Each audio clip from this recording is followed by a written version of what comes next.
కట్టా సతీష్, తెలంగాణ రాష్ట్రీయ లోక్దల్ భద్రాద్రి కొత్తగూడెం జిల్లా అధ్యక్షుడిని. Telangana RLD party అనేది చరణ్ సింగ్ గారి నాయకత్వంలో స్థాపించబడేటువంటి పార్టీ. రైతుల కోసం, బహుజనుల కోసం, గిరిజనుల కోసం పోరాడినటువంటి పార్టీ. ఈ పార్టీకి చరిత్ర ఉంది. అట్ ది సేమ్ టైం మన తెలంగాణ పోరాటంలో సెంట్రల్ గవర్నమెంట్ లో ఉండి కూడా అజిత్ సింగ్ గారు తన మంత్రి పదవిని త్యాగం చేసి తెలంగాణకి సపోర్ట్ చేసి మన తెలంగాణ ఉద్యమంలో మనతో ముందుకు నడిచినటువంటి పార్టీ. ఆల్రెడీ ఇక్కడ ఎగ్జిస్టింగ్ గా ఉన్న పార్టీ కొంతకాలం కొన్ని కారణాల వల్ల ఎటువంటి కార్యక్రమాలు జరపలేకపోయినారు. ప్రస్తుతానికి స్థానిక సంస్థల ఎన్నికల్లో కూడా మా తరఫున వివిధ జిల్లాల్లో కొంతమంది సర్పంచ్లను గెలిపించుకోవడం జరిగింది.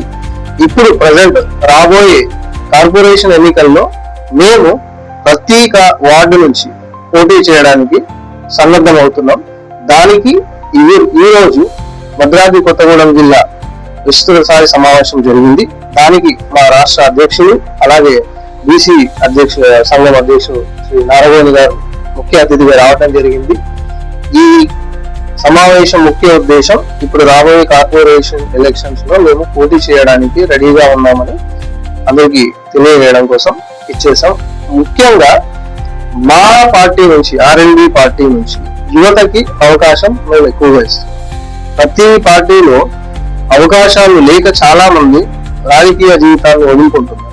మా దగ్గర తనలో సత్తా ఉండి నిజాయితీగా పనిచేసేటువంటి ఇదున్న వ్యక్తులకి మా ఆర్ఎల్డీ పార్టీలో అవకాశం ఇవ్వడం జరుగుతుంది. ఖచ్చితంగా మా పార్టీ వారికి వెన్నుదన్నుగా ఉంటుంది.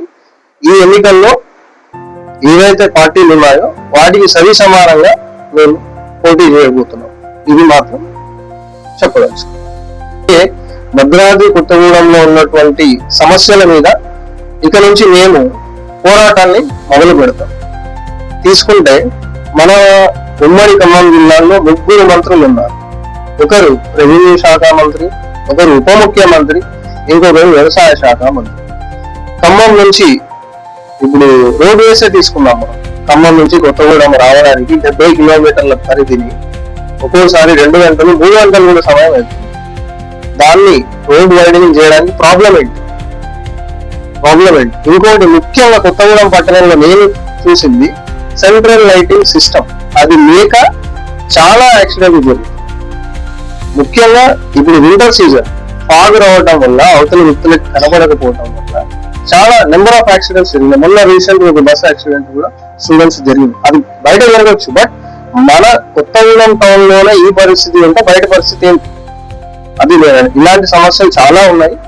మేము డివిజన్ వైజ్ గా ఏమేమి సమస్యలు ఉన్నాయో అవన్నీ తెలుసుకుంటున్నాము. దాని ప్రకారం ఆ పోరాటం ప్రకారం మేము పనిచేయదలుచుకున్నాం.